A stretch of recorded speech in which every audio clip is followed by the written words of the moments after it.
Herzlich willkommen bei Get Involved, engagiert bei. Heute ist ja das Stabeltor Duisburg bei uns zu Gast. Herzlich willkommen, Max. Vielen Dank, dass du heute die Zeit gefunden hast. Das Stapeltor Duisburg, das soll ja ein soziokulturelles Zentrum in Duisburg werden, in dem sich verschiedenste Menschen, aber auch Gruppen da ausleben können und auch ihre kulturellen und politischen Ideen entwickeln und umsetzen können. Und um das Stapeltor heute ein bisschen besser kennenzulernen, haben wir also die Möglichkeit, ganz viele Fragen zu stellen.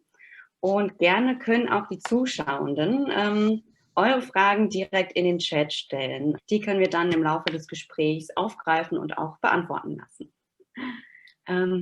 Also, lieber Max, erzähl doch mal ganz kurz, wer seid ihr und was macht ihr so? Sehr, sehr weit gefasste Frage. Wir sind ein Zusammenschluss aus Leuten aus verschiedensten Richtungen, die schon länger stadtpolitisch aktiv waren, aber halt auch vielleicht in anderen aktivistischen Sparten sich so zusammengefunden haben oder auch ganz profan einfach mal früher Raves gemacht haben draußen und dann quasi diese Kapazitäten, diese Ressourcen, diese Skills, die man ja da erlernt, so in der freien Szene sozusagen, dann zusammengeführt haben, sodass dann das Ganze erst in einem Projektladen, der hieß 47 auf der Münzstraße damals noch in der Duisburger Altstadt, aufgegangen ist und jetzt quasi Next Level in Fläche, in Kosten und Fördersummen eben am Stapeltor 6 auch in der Duisburger Innenstadt. Und wir kommen aus verschiedensten Richtungen, teilweise auch aus vielen verschiedenen Städten und versuchen jetzt gerade diese alte Textilfabrik und auch Kaufhausfläche da entsprechend umzubauen, sodass dann ein brandschutzlegaler Veranstaltungsbetrieb möglich sein wird, der eben uns und vielen, vielen anderen Menschen hoffentlich perspektivisch in der Stadt die Möglichkeit geben wird oder geben soll und hoffentlich auch bald schon gibt, je nach Infektionsgeschehen etc., sich frei zu organisieren, sich politisch zu organisieren, aber auch natürlich kulturelle Aspekte nicht zu kurz kommen zu lassen und unabhängig von oder gelöst von finanziellen Hürden, die man sonst vielleicht im Kulturkonsum sozusagen hat, aber auch in der Kulturorganisation vielleicht hat, auf den Ort als Ressource zurückgreifen zu können. Und das ist gerade natürlich besonders schwierig, sonst würden wir natürlich auch schon baubegleitend gewisse Formate verwirklichen können. Geht gerade nicht, deswegen sind wir gerade in einer sehr manchmal etwas trocken anmutenden Konzept- und Bauphase so.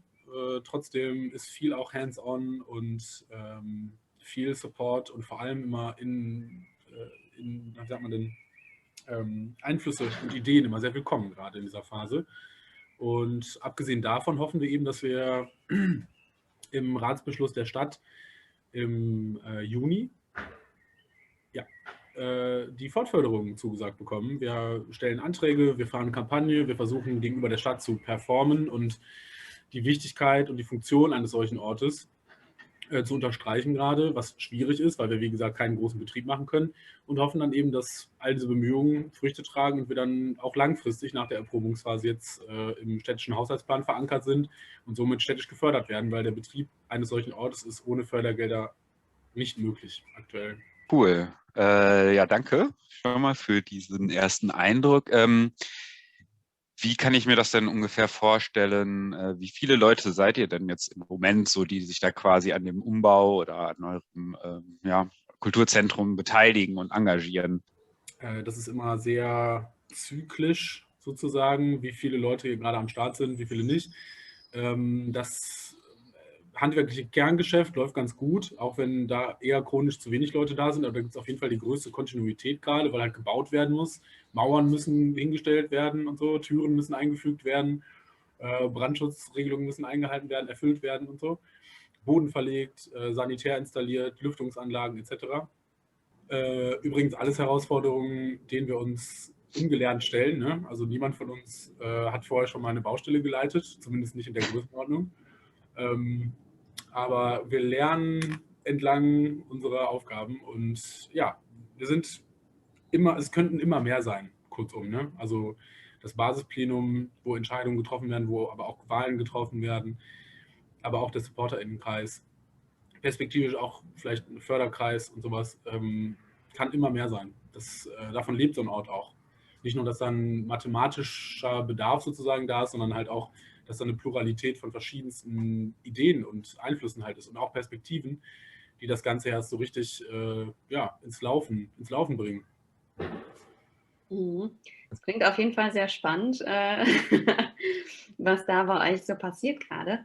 Und ich habe das schon auch so ein bisschen mitverfolgt, wie das so langsam angefangen hat. Ihr seid also schon seit letztem Jahr dabei, das umzubauen, zu renovieren und natürlich auch in Zeiten von Corona.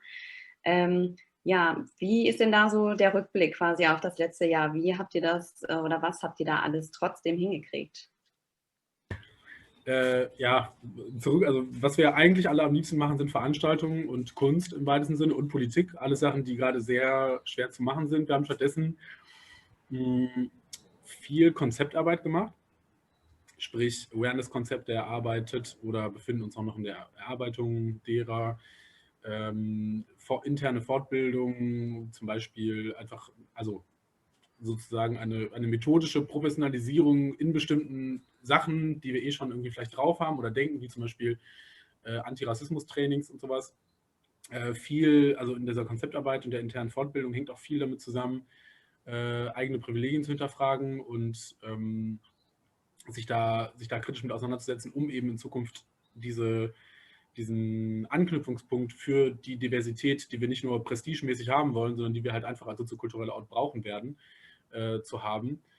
Das ist das eine. Dann Konzeptarbeit Richtung und interne Fortbildung Richtung finanziellem auch, weil wir handeln relativ hohe Fördersummen mittlerweile und müssen dann natürlich auch eine stabile Steuererklärung auf die Beine stellen und eine sehr konsequente Buchhaltung fahren und viel Sensibilität auch haben gegenüber gewissen lohnpolitischen Dingen und so. Und das sind so die Sachen, mit denen wir uns auf Konzeptebene gerade beschäftigen. Das ist der einzige Vorteil übrigens der Pandemie, dass wir gerade die Zeit haben, uns überhaupt mit gewissen Sachen zu beschäftigen, mit denen wir uns sonst nur beschäftigen würden, wenn wir parallel schon den Betrieb laufen hätten. Und da würde viel mehr schief gehen, glaube ich. Und deswegen ist das gerade so ein bisschen die Zeit, wo wir Konzeptarbeit machen können, plus Bau. Und was im letzten Jahr auch eine große Rolle gespielt hat, ist natürlich die politische Arbeit, sprich die Vernetzung in Duisburg intern auf Initiativenebene mit lokalen Vereinen, mit politischen Gruppen, mit kulturpolitischen Vereinigungen im ganzen Ruhrgebiet und auch auf Bundesebene. Wir haben Beiratsstrukturen geschaffen, die auch hoffentlich in Zukunft dann den anderen soziokulturellen Zentren in der Gegend zugutekommen werden, ne? Dass man sich quasi regelmäßig darüber berät, was sind unsere gemeinsamen Probleme und was könnten Best Practices sein, die bei euch funktionieren, aber vielleicht auch bei uns funktionieren oder in abgewandelter Form. Vernetzung und zuletzt eben die politische Arbeit, also quasi diese Ratsentscheidungen vorzubereiten. Kampagne ist das eine, Kampagne ist aber eigentlich immer eben, weil man auf eine gewisse Art und Weise öffentlichkeitswirksam sich halt auch gut darstellen muss, sollte und auch kann, wenn man gewisse Ressourcen hat und Fähigkeiten hat. Und deswegen sind wir auch natürlich parallel dazu oder waren im vergangenen Jahr insbesondere auch immer fleißig am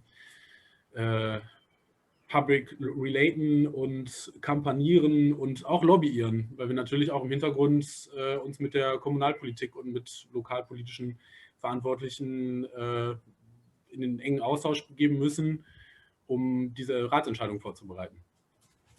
Wenn ich mich bei euch einbringen wollen würde, wie finde ich euch? Also du hast ja gerade schon was von eurem Ladenlokal gesagt, das ihr umbaut, was das Zentrum werden soll. Wo finde ich das in Duisburg? Ist das angebunden und seid ihr dann da täglich? Wir sind zwischen Innenhafen und Innenstadt. Die Straße heißt auch Stapeltor. Ist eine sehr kurze Straße, hat nur ein paar Hausnummern.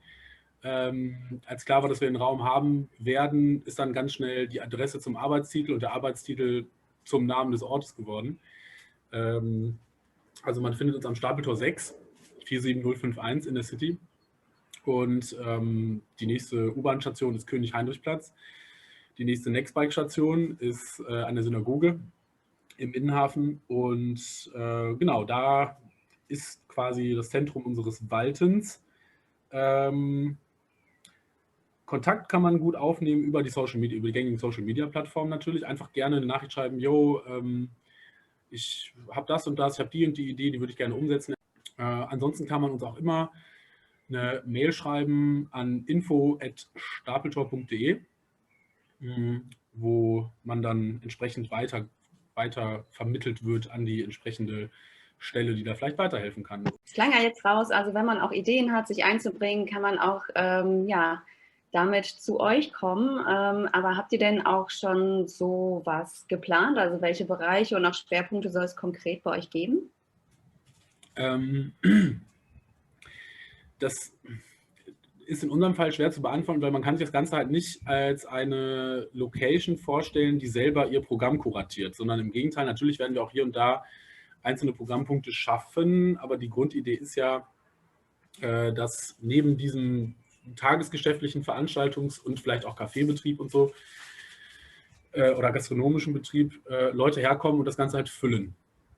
Sprich, das ist einer der Hauptschwerpunkte unserer Arbeit oder wird einer der Hauptschwerpunkte sein, da die entsprechenden Ressourcen zur Verfügung zu stellen, eine Veranstaltungsbetreuung, eine Programmkoordination, die das Ganze terminlich eben koordiniert, was Leute dann bei uns machen wollen oder brauchen. Ne? Man muss ja auch nicht immer von Wünschen, sondern auch von Bedarfen mal sprechen.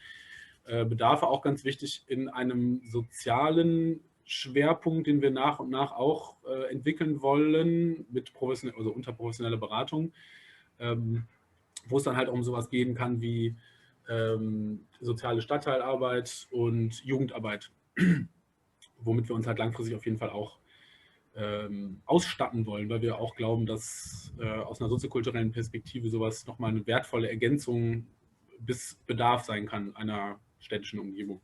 Also soziales, kulturelles, politisches, gewürzt mit einem gewissen tagesgeschäftlichen, konsequenten Veranstaltungsoutput, was wir selber schaffen. Ja, das ist auf jeden Fall ein bunter Blumenstrauß an Einsatzmöglichkeiten, die ihr da habt und ja, offen für alles Mögliche an Ideen. Also im Moment, wenn ich das so zusammenfassen kann, ist es eher noch in dieser Konzeptionsphase und in der Vereinsgründung sind Vereinsgründungskompetenzen viel gefragt oder ja, klassische Buchhaltungsgeschichten, die damit verbunden sind vielleicht auch. Und halt handwerkliches Geschick kann man einbringen. So kann man das so stehen lassen, ja? Ersteres würde ich gar nicht so sehr sagen. Also unser Verein ist schon gegründet, bevor wir aus dem alten Ladenlokal in der Münzstraße ausgezogen sind. Seitdem besteht der Verein. Da sind wir also verwalterisch schon ganz gut aufgestellt. Es gibt Jahreshauptversammlungen, auf denen entsprechende Rollen gewählt werden, wie man das halt so kennt aus dem Vereinswesen. Buchhalterisch sind wir aktuell auch ganz gut aufgestellt. Da könnte es langfristig sein, dass wir da noch Support gebrauchen, aber jetzt gerade ist der Schwerpunkt das Handwerk und eben die Konzeptarbeit im weitesten Sinne. Aber es lohnt sich immer irgendwie dabei zu sein und so in diesem Infokreis mitzuschwimmen. Wir haben halt auch eine Stapeltor Support und Friends Telegram-Gruppe, wo man immer auf dem neuesten Stand bleibt und so. Und da ergeben sich mit Sicherheit immer kleine Anknüpfungspunkte, wo man auch mal abseits davon zum Beispiel eine Garten-AG sich dann rauskristallisiert, die sich dann mit der Bepflanzung und Begrünung der Seitenstreifen am Bürgersteig und sowas beschäftigt. Genau, also so genau können wir die Schwerpunkte gerade nicht benennen, allerdings Handwerk spielt eine große Rolle, ja. Und zwar auch konsequente handwerkliche Unterstützung, nicht nur punktuelle, sondern am besten, dass man halt auch irgendwie mal länger dabei ist und halt auch ein bisschen Plan von der Baustelle hat. Und darüber freuen wir uns immer ganz besonders, ja. Ja, was kann man denn selbst auch noch daraus lernen, wenn man sich bei euch einsetzt? Also es sind ja wirklich viele Dinge, du sagtest ja auch gerade, teilweise Baustelle leiten macht ihr natürlich alle zum ersten Mal jetzt. Also da kann man ja doch viel für sich selber auch mitnehmen, ne? Das ist das Beste daran eigentlich, ne? Also ich selber bin seit 8 Jahren ungefähr relativ konsistent aktiv und habe die wichtigsten Dinge, mit denen ich mich heute so tagtäglich beschäftige, abseits der Universität, habe ich eigentlich in diesen Engagementzusammenhängen gelernt, sei es Veranstaltungsorganisation, Veranstaltungsbetreuung, Aufbau, Abbau, viele handwerkliche Skills, aber auch, wo ich auch so ein bisschen mit drin hänge, ist eben die Buchhaltung und das Rechnungswesen und sowas. Da lernt man sehr viel, wenn auch in vielen Fällen unzertifiziert, muss man halt dazu sagen. Ne? Das gilt aber auch nicht für alles. Wir haben nämlich zum Beispiel, insbesondere wenn wir halt interne Trainings- und Lerneinheiten, Fortbildungseinheiten haben, schauen wir jetzt auch immer mehr, dass wir die auch zertifizieren von den Leuten, die diese Trainings und Fortbildungen veranstalten, sodass man da gegebenenfalls auch seinen Lebenslauf ein bisschen mit pimpen kann. Und das ist mit Sicherheit auch eine ganz interessante Sache für Leute, die sich bei uns engagieren wollen, insbesondere weil wir, glaube ich, ein relativ fehlertoleranter und frischer und dynamischer Lernzusammenhang sind, anders als es vielleicht andere Lernzusammenhänge bieten können, würde ich jetzt mal so sagen. Auch wenn viele Sachen dann vielleicht nicht so ganzheitlich erlernbar sind wie im Kontext einer Ausbildung oder eines Studiums. Ja, genau. Aber immer wieder gibt es halt Sachen oder gibt es halt auch Leute, die professioneller in etwas drinstecken und dann dadurch gewisse Sachen koordinieren, so, die vielleicht ein bisschen mehr Plan haben von Bau oder ein bisschen mehr Plan von Vereinswesen oder von Gartenarbeit, um es auch mal ganz basic zu halten, wo man dann echt sich viel noch mitnehmen kann fürs eigene Leben, für den eigenen beruflichen Alltag oder die berufliche arbeitsmäßige Perspektive. Also ich glaube, dass da immer wieder ganz interessante Sachen mitgenommen werden können. Und das Gute ist, man wächst da ja auch so ein bisschen rein in die Aufgaben. Ne? Also man muss ja jetzt nicht als Vollprofi ankommen. Ja. Das erfordert halt auch manchmal Mut, ne? So dieses sich dann auch einfach mal da reinstürzen und sich selber halt auch den Vertrauensvorschuss zu geben, zu sagen, jo, das machen wir. Was? Wir sollen 250.000 Fördergelder umsetzen auf einer Baustelle und sollen das hier ganz stabil umbauen. Okay, machen wir jetzt einfach mal. Dann gucken wir mal, wie es läuft. Und meistens, wenn genug Leute am Start sind und man halt auch solidarisch sich einander unterstützt, dann klappt das auch in den meisten Fällen. Und allein das ist eine schöne Erfahrung, wenn man sich selber einen Vertrauensvorschuss gegeben hat im Ehrenamt, dem man dann auch gerecht wird. Und selbst wenn man dem nicht gerecht wird, dann ist das Scheitern eben auch einkalkuliert und gehört auch dazu. Ab wann rechnet ihr mit den anderen? Achso, ihr lest die Fragen vor. Sorry, ich wollte euch nicht die Moderationsrolle abnehmen. Ja, genau. Also, wie du gerade schon gesehen hast, besteht die Frage im Chat, ab wann ihr damit rechnet, quasi eure normalen oder eure ursprünglich gedachten Engagementformen aufnehmen zu können, wann euer Kulturzentrum sozusagen fertig wird. Wann wird es fertig? Also nie. Wird sich immer entwickeln, ist quasi die politische Antwort. Übrigens, wenn das Ganze fertig ausgebaut ist und läuft, dann sind wir nicht fertig mit unserer Arbeit, denn dann breiten wir uns in andere Bereiche der Stadt aus, weil wir werden, also den Raum, den wir gerade erschließen, den wird es nie genug geben in urbanen Zusammenhängen und den wird es vor allem auch dann erstmal nur in Duisburg-Mitte geben. Wir sind eine sehr soziokulturarme Stadt leider, was auch ein bisschen oder zu großen Teilen an der Lokalpolitik liegt. Und von da aus werden wir uns dann auch weiter im Stadtraum ausbreiten und netzwerken und vielleicht auch mal hier noch ein Sportstudio, also ein unkommerzielles Sportstudio erschließen oder ein Theater oder wie auch immer. Vieles ist vorstellbar. So viel dazu. Sorry für den kleinen Exkurs. Ab wann sind wir fertig? Wir planen den finalen Bauabschnitt auf jeden Fall noch vor Ende des Jahres fertig zu haben. Den Betrieb schon ein bisschen früher aufzunehmen. Bauabschnitt hängt halt nicht zwangsläufig damit zusammen, ob wir abnahmefähig sind. Sobald wir durch Bauamt und Brandschutzstelle abgenommen sind, kann man theoretisch, unabhängig vom Infektionsgeschehen gedacht, Betrieb machen. Allerdings, wie gesagt, ich hoffe, das ist klar geworden, auch jetzt schon freuen wir uns immer über neue Leute, die dazukommen. Zum Beispiel eben, um einen etwas besseren Eindruck vielleicht auch von den verschiedenen Arbeitsgruppen, wir sind in Arbeitsgruppen organisiert, zu bekommen, zum offenen Plenum kommen und da gibt es mit Sicherheit Anknüpfungspunkte. So, ich kann aber eben auch verstehen, wenn man Lust hat, dazu zu stoßen, wenn es halt so richtig losgeht und wenn das Infektionsgeschehen es zulässt, die Impfsituation es zulässt und nicht zuletzt die Stadt Duisburg förderpolitisch das zulässt, dann wird es irgendwann im Herbst wahrscheinlich schon soweit sein, dass man vielleicht noch unter etwas engeren Hygienekonzepten als gewohnt, aber doch schon Sachen machen kann. mal nach den aktuellen Öffnungszeiten sozusagen gefragt mit dem Betrieb, ob es feste Zeiten gibt, an denen man auf jeden Fall bei euch jemanden antreffen kann. Ach so, genau. Also wenn man auf dem Bau helfen möchte, geht man nicht einfach hin, sondern man würde uns auch vorher schreiben, so wie generell in allen Fällen, wenn man Lust hat, irgendwie mitzumachen. Ne? Also man würde schon vorher uns auf den, wie ich es eben beschrieben habe, auf den Wegen irgendwie kontaktieren und dann würde man weitergeleitet werden an die Bauleitung zum Beispiel in dem Fall. In der Telegram-Gruppe organisiert ihr euch auch so mit den Terminen quasi, wie ihr da auf der Baustelle seid, oder ist das eher Informationskanal für sonstige Veranstaltungen oder Aktionen, die ihr durchführt? Es gibt mehrere Telegram-Gruppen, ist ja auch das Ding. Okay. Einmal die eigentliche Teamgruppe, dann gibt es auch die Support- und Friends-Gruppe, die weitaus größer ist, ne, wo es dann halt auch mal um so kleine unterstützende Tätigkeiten gehen kann, wo immer gerne Leute mit drin sein können und so. Dann aber ganz intern im Kern organisieren wir uns über Microsoft Teams als Workspace, aber das ist auch dann erstmal irrelevant, wenn es jetzt erstmal nur um Bauhilfe geht. Es gibt eine Master Google Docs Excel-Tabelle, die quasi die Bauschichten regelt, wo man dann auch sehen kann, wie viele Leute sind an dem Tag da, sodass nicht zu viele Leute an einem Tag gleichzeitig da sind. Erstens wegen Corona, zweitens wegen, also wir haben begrenzte anleitende Kapazitäten und Leute, also 10 Leute das erste Mal da sind, können fast gar nicht gemanagt werden. Deswegen gibt es diese Tabelle, die würde man dann gegebenenfalls zugeschickt bekommen, wenn man Bock hat mitzumachen und uns entsprechend schreibt.